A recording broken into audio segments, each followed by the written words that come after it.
The legendary memer Slade X going to be taking a very fun Vampire Coast build into the Dark Elves. He's got Depth Guard, folks. That's right, 4 Depth Guard, ranked up to rank 9 with dual hand weapons, plus the Regiment of Renown, Bloody Reaver Depth Guard. Noctilus leading the way. He's got some Scurvy Dogs, the Dire Scurvs. Silver on the side there, Bloated Corpse here, Bloated Corpse there.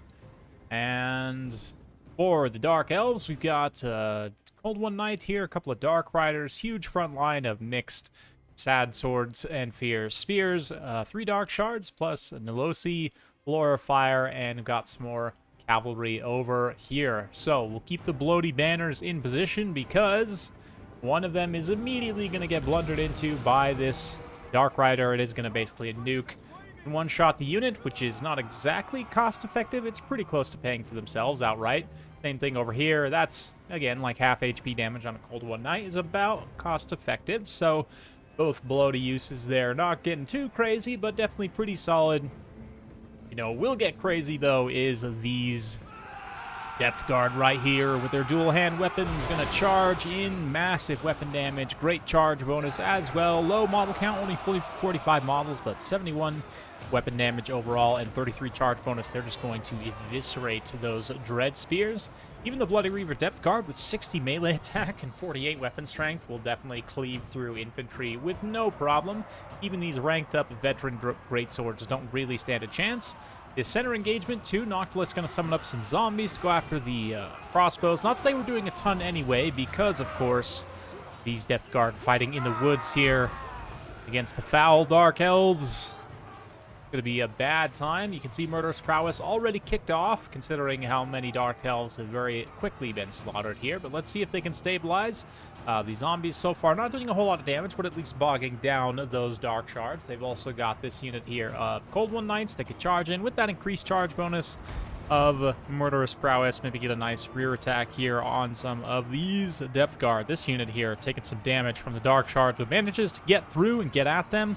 Dropping a rear charge on the Bloody Reavers, maybe not the best idea, considering they are halberds, but hey, guess you gotta deal with them somehow. They can pop their damage resistance buff, though, assuming they have it on cooldown. Looks like Slay did not do so, but they take some damage on that rear charge, certainly. But just watch the HP pool of this unit of Cold One Knights. They do have a Cascading Fire Cloak, buffing their melee defense up to 50, so they should be able to shrug off attacks for some time, but still, they will start to take horrendous damage very, very quickly. And these Depth Guard here basically taking no damage in the woods, have cleared out all of the Dark Elf infantry, so things are looking pretty rough already.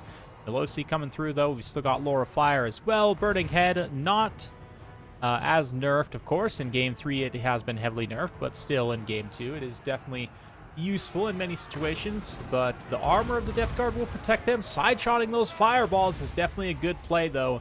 A huge Invocation of the Heck is called in response to that by Count Noctilus to keep this pocket Depth Guard nice and fresh.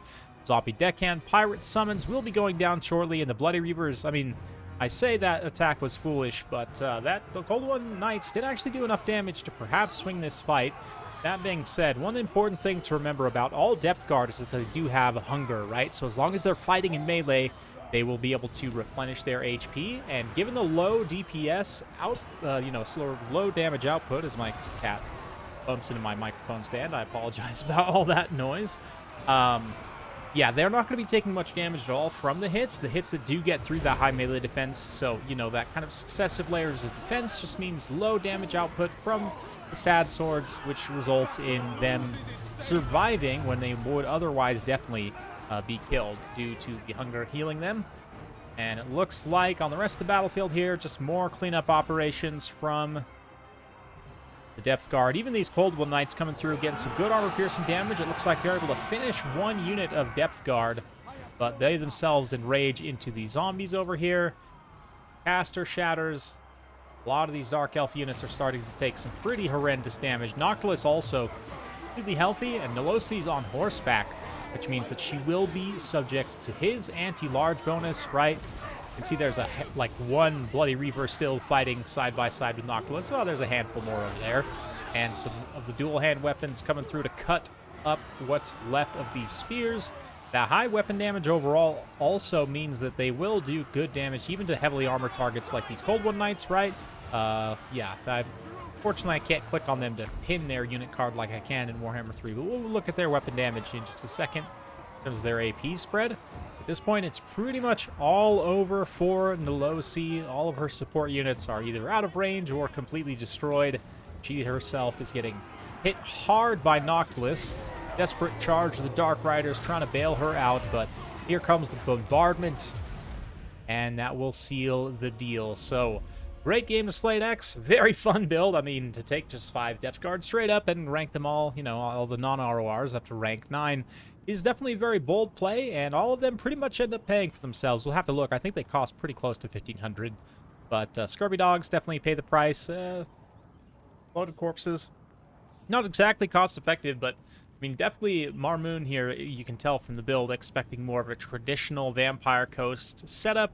Although even still, I don't think this has enough actual damage-dealing units. I mean, you just have a lot of infantry to get blown up, but like, Regimen and Necrofex could also wreck this build pretty hard, and some other things too, so I would think this probably builds more bolt throwers in. I mean, granted, on that map, I definitely understand not going with any bolt throwers, but maybe some shades, I don't know. Dark Riders with crossbows, just in general, more ranged firepower, definitely here. Excuse me.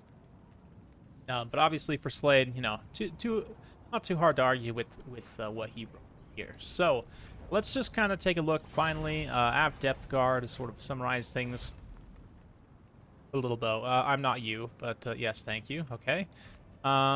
Yes. So coming here to the Vampire Coast. The Bloody Reaver Depth Guard costs 1,600. The regular Depth Guard with dual hand weapons are 1,200, and they are 1,622. So I guess maybe a couple of them didn't quite pay for themselves, but tactically just staying alive that long definitely helps. And watch their stats here. One thing to note about units when you're buying chevrons is it won't always increase the 3 stats that it can, right? Which is leadership, melee attack, and melee defense. So like, as an example, right? If I look at these deckhands, you'll notice that second chevron I bought, you see how it only increases their leadership? Whereas something like Depth Guard, it should be that every single chevron you buy increases at least by 1 all of the stats. And it does look like that's pretty much the case. So what this means is these chevrons are pretty cost effective to buy, especially given that these guys have already pretty elite stats, and especially that melee defense pushing it up to 45. Granted, this is a very expensive unit, squishy in a lot of ways, very low HP, low model count and everything. But in general, that regeneration plus extra melee defense plus, I mean, 59 melee attack and 30 charge bonus puts them, you know, almost 90 attack on the charge, which is just insane. They'll get a lot of damage output and general, I mean, 70 leadership also makes them pretty much functionally unbreakable for an undead unit. It is essentially impossible to get them to disintegrate. Like, even with army losses, it's barely enough to get them past disintegration. So, something to consider there for sure. The Depth Guard polearms are going to be a lot less cost effective just because that extra 100 gold you're paying does equate into some more than an extra 100 in chevron cost, right? Which is why definitely Bloody Reaver Depth Guard are a good choice there. But anyway, a little bit of an over-analysis of a meme. Hopefully you guys enjoyed this. If you do like this sort of content, be sure to like, subscribe, hit that bell notification button so every time I upload a new video, you'll be notified. Thanks again for watching. We'll see you next time.